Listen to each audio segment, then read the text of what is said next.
Hey, what's going on, family? Today we're going to talk about this cryptocurrency's potential insane market move that could be preparing to go off anytime soon. This is Avalanche. Now, I've covered Avalanche plenty of times here on my channel.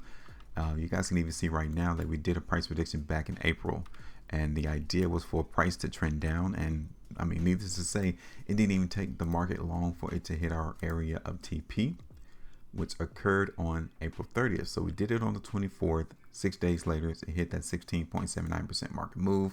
But as you can see, as time went on, the price in Avalanche came all the way down to $22. Take a look.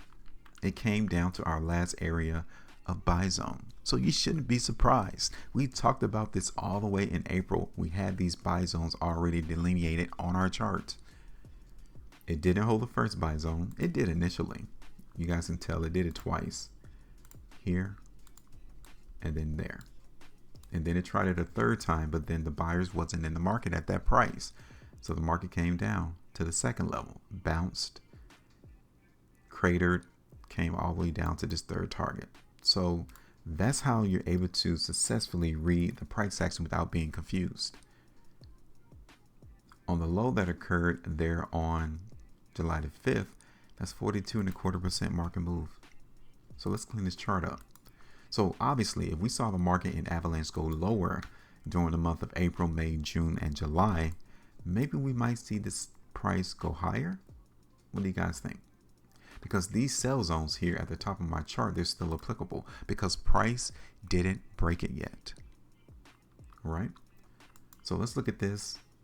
You guys can see on the 21st of July, the market has given us a massive move up. Since that time, price has been stagnated. It hasn't been trading really. But this is the current short-term daily trend into the market in Avalanche. We're trending to the upside. Let's take a look at this on the 2-day chart. And even here on the 2-day time frame, what do we have here? That puts the go up bar. Now, take a look at this though. Why would price, always ask yourself the question, why would price stop at a certain level for a certain time period? Like, why did the market stop at the high of $33? Why? Why at that particular number? Not $33.05, not $34. It stopped at 33. Ask yourself the question on this current 2-day price bar. Why is the high currently at $32.63?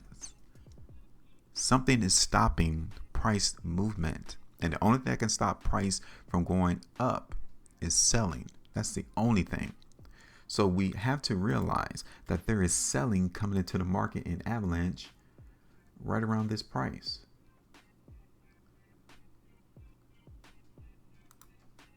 Okay. That's the sell zone. So now if we want to see this market maintain its strength and for it to continue to go higher, this is going to be a problem. Just like it did here back in June 11th and June 13th.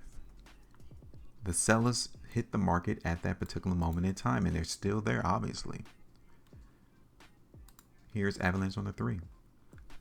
So here on the daily, the 2-day time frame, even on the 3, we got this indication of strength. So this market is trying to break this near-term sell zone. Here it is on the 4-day chart. Here it is on the 5. So I am looking for price in Avalanche to go up.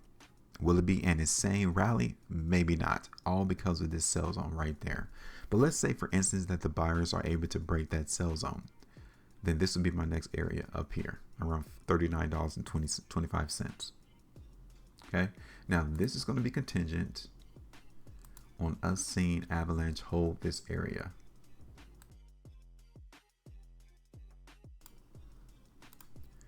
I don't want to see the market in Avalanche break this zone, right? Like hold support. I want it to hold support at 25, but we already know that the market buyers really came in around $22. So that's going to be our area of support there. Okay. Now let's drop some targets here. Our first target is going to be at this first sell zone. We're not going to be crazy. Like, we already know where the markers are for the sellers. They're there. So if price in Avalanche hits this area again, chip off a little bit of profit. That would give us 11.25% there. This is our second target, around $40, $30 and 57 cents. Okay. And that's it. We're just going to hold it in between those two zones right now. I like the weekly chart. That's very powerful right there. Now, the only problem is in this current weekly price bar, which is currently printing, I want to see the market in Avalanche not come all the way back down to the open of last week. I don't want to see that. If that happens, then my price prediction, more than likely, is going to be incorrect right off the bat. Okay. So that's one thing that I'm going to pay attention to, looking for this market in Avalanche to continue to go up. So here it is on the daily chart. We got all of the markers delineated. I'm gonna get rid of this sell zone up here, and we're gonna hold these here for just a little while longer, and we'll go ahead and let the market be. All right, so that is it. While you're here, hit the like button so you can also subscribe. Make sure you maintain the profitability, and as always, trade different.